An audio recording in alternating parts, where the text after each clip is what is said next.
Inside the Closet.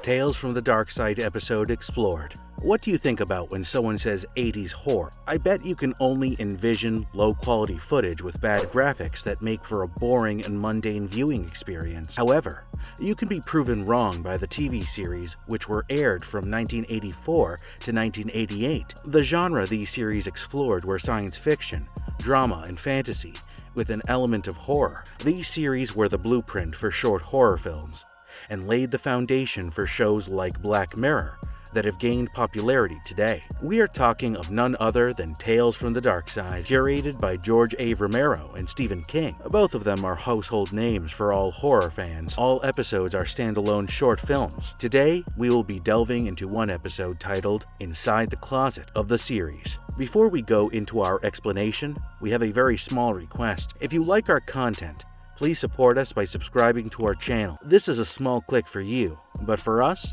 it means a lot. Thank you. Let's begin.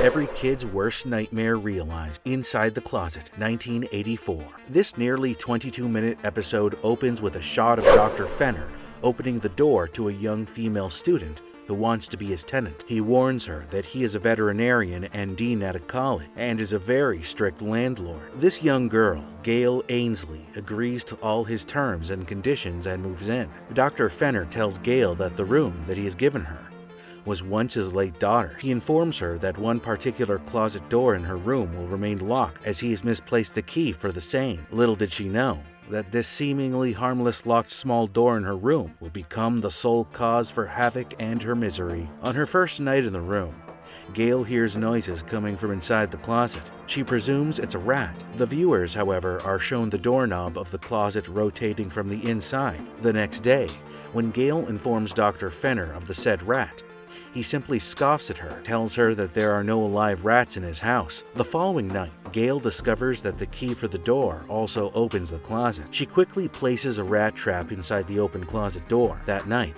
she hears a sharp snapping of the trap and presumes the rat has been trapped. She gingerly walks towards the closet, but is unable to open it with the same key. Once Gail is back on her bed, the camera angle shifts to a first-person shot of a small creature, which we cannot see, scurrying from inside the closet to under Gail's bed. This is precisely how a movie depicts children's two worst fears: something in the closet and something under their bed. Gail goes back to her bed, and we just see bloodshot big red eyes from under the bed. Gail goes back to Dr. Fenner to tell him that the mouse has been trapped. He dismisses her, yet again saying the closet cannot be opened. When Gail tries to use the same key again to show the closet remains unlocked, unable to sleep, Gail decides to lay awake all night and keep a torch next to her. She hears the closet door click again. She quickly gets up to check inside the closet. She comes face to face with an extremely hideous but small creature. It has big, bulging, bloodshot eyes with huge nails. It resembled a freakish, hairless white monkey due to its movements.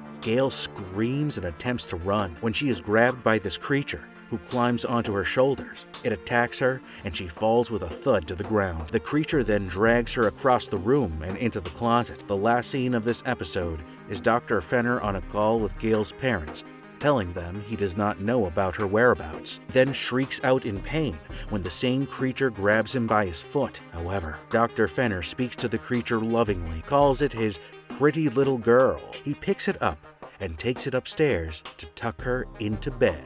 You want to go upstairs? Come on, I'll take you. Yes, give me a hug.